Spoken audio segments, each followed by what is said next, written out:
The India's Supreme Court is hearing a Suo Moto case related to the rape and murder of a trainee doctor in Kolkata. A bench headed by Chief Justice of India D.Y. Chandrachud during the hearing said that the country cannot wait for another rape case for changes to take place on the ground. Now, the bench has also questioned the delay in the filing of the FR in the rape and murder incident. The top court has pulled up the West Bengal state government over the delay in the registration of the FIR and also the destruction of the crime scene due to the vandalism that took place in the intervening night on the 15th and the 16th of this month. Now, the Chief Justice of India said that the court had taken cognizance of the incident as it had raised questions about the systemic problem of safety issues of doctors across India. The Supreme Court has also set up a 10-member national task force for the recommendation on the safe working conditions of the healthcare professionals. Now, the Chief Justice of India appealed to the striking doctors to return to their work, saying that it is there to ensure the safety of the doctors. Now, calling the incident in Kolkata to be horrific and horrendous, the court has also expressed concerns over the details of the victim being published in the media. Now, the court has instructed the CBI, which is investigating the matter, to file a status report on Thursday and has asked it to apprise the court on the status of the investigation. There are a couple of things, Mr. Sibbal, before we deal with the broader aspects of safety and what we propose. AVSM.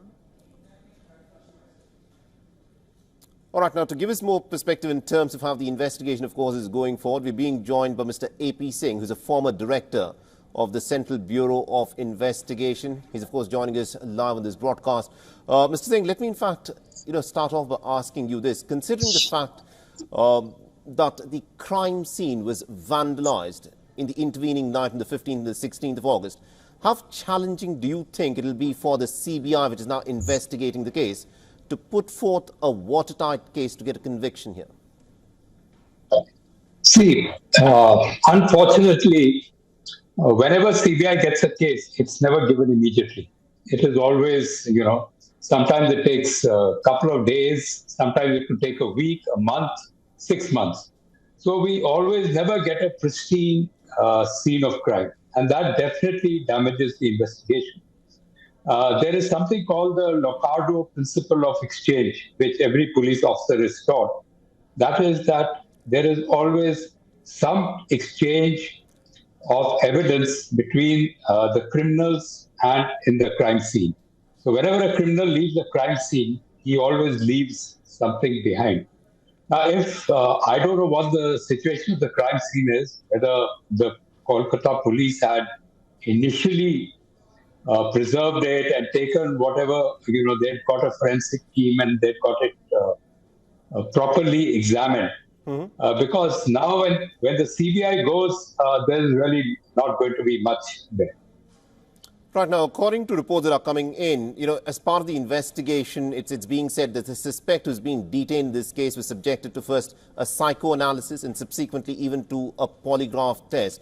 For the general lay public who are, of course, watching this investigation unfold, could you tell us a bit about the procedures that the CBI would go through? Because a polygraph test is not even acceptable in a court of law.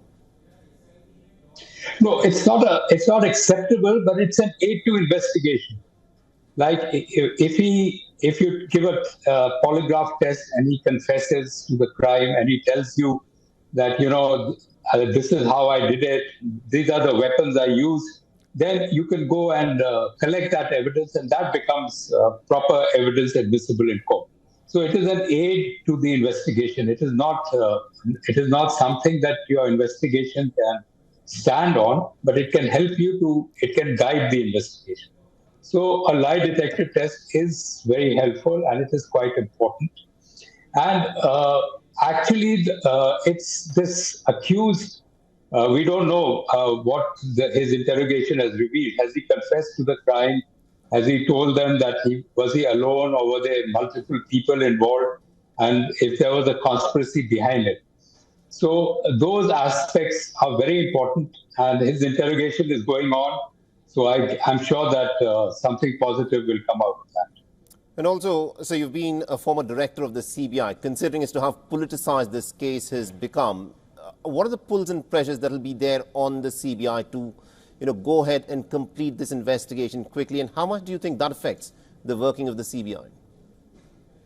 No, I don't think it affects the working at all, because this is a crime. It's a murder case. There's no politics involved in it. It's a pure and simple crime investigation which the CBI has to do. And CBI is more than capable of doing it and reaching a logical conclusion.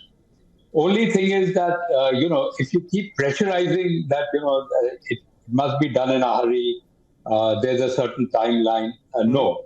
CBI must be given time to do its job properly, because it's not only the investigators. You have to get a forensic report, the post-mortem report, which I presume has been videographed, will be, because they said that there were multiple injuries. Whether one person can do it or there has to be more involved. This would be something that a team of doctors, in my time, All India Medical Institute would be called, and a committee would be formed, and they would give their opinions. All this takes time. It's not something that you can do overnight and file a charge sheet. So going by, I don't know now what the systems are, but going by what used to happen in our time, the earliest you can expect an investigation to completed is 3 months. I would give them 6 months, really, to do it properly. But if you keep pressurizing, and the courts, the High Court, the Supreme Court, if they keep putting pressure, then the chances are that you're doing everything in a hurry. Right. So you must have the latitude to do the investigation professionally and properly. In India, often it is said that the process is the punishment. The fact that justice gets delayed so long is the reason why most oftentimes the victims feel that justice has been denied to them. So what would your message be, sir, for the investigation team and also for the parents, the distraught parents of this young daughter who's been subjected to this horrific rape? See, as far as the police is concerned, I've told you that I don't think that it should take more than 6 months maximum for CBI to complete this investigation and file a charge sheet. After that, it's up to the courts. And that is where either the High Court or the Supreme Court can intervene and fast-track the investigation. I've been reading in the papers that even in that Nirbhaya case, which created a national outrage, it took them 7 years to finally convict and hang the accused. And then there are so many processes, there's so many appeals at different levels.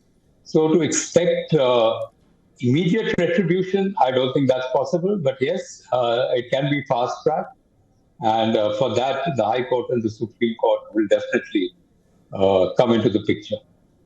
Right. Thank you very much indeed, sir, for joining us and getting us that perspective there on this case. For all the latest news, download the WION app and subscribe to our YouTube channel.